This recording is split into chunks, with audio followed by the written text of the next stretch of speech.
सहज कोहबर कन्या कुंवर जी। मड़ई माँ देखे ओ साली ओ सरहज कोहबर कन्या कुंवर जी।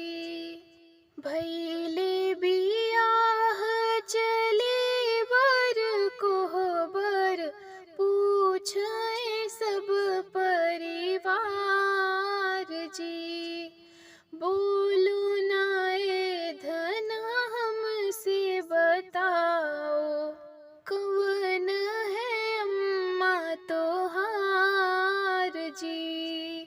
बोलो नाए धन हमसे बताओ कौन है अम्मा तोहार जी।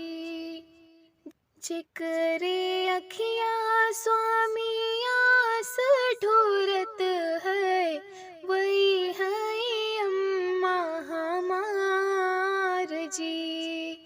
जिकरे हाथे स्वामी सोने के कंगनवा वही है भाभी हमार जी।